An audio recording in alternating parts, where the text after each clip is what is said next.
Hey dear beautiful souls, welcome back to our channel Atranga family vlogs. আমি প্রায় 3-3.5 সপ্তাহ আগে বলেছিলাম যে আমরা একটা পাখি রেস্কিউ করেছি, পায়রাকে, আমাদের ব্যালকনি থেকে। তো তোমাদের দেখিয়েছিলাম তখন যে ওর মা ওকে কীভাবে এসে খাওয়া দাওয়ায়, কিন্তু এখনও অনেকটাই বড় হয়ে গেছে, দেখতেই পাচ্ছ অনেক বড় হয়েছে, মানে বেশ ভালোই বড় হয়ে গেছে। এখন আগে তোকে খাইয়ে দেওয়া হতো সিরিঞ্জ দিয়ে, তোমাদের দেখিয়েছি সেই ভিডিও। তো এখন কিন্তু ও নিজে নিজেই খেতে পারে।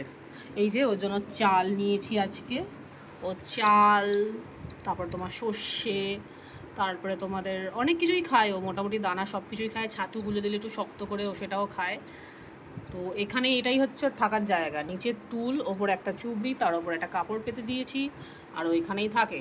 কিন্তু এখন যেহেতু বড় হয়েছে, হাঁটতেও শিখেছে অনেকটা, হাঁটতেও পারে, দেখতেই পাচ্ছ। দাঁড়াও তোমাদেরকে দেখাই, দেখো দেখো দেখো, ও ভীষণ খেলতে পছন্দ করে। এখন ওর খিদে পেয়েছে, দুপুরে হয়ে গেছে, তাই জন্য এখন খাবে। ঠিক আছে, আয়, দেখো এই যে ওকে এখন নামিয়ে দিয়েছি, ও এখন একা একাই খাবে, শুধু দেখো। এবার ওর কাণ্ডটা দেখো যে কতটা বড় হয়েছে, দেখো। চিচি খেয়ে নে তো।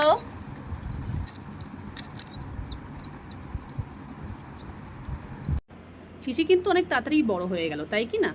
যাই হোক, আজকে ও খেতে শিখেছে, দুদিন বাদে উঠতে শিখবে, নিজের মতন করে উঠতে পারবে। আচ্ছা, আরেকটা কথা বলে রাখি, তোমরা যদি চিচিকে কেউ রাখতে চাও তাহলে আমাকে কিন্তু অবশ্যই কমেন্ট করে জানিও, কারণ আমাদের জন্য সবসময় ওর টেক কেয়ার করা পসিবল হয় না, যেহেতু আমরা সবসময় বাড়িতে থাকি না।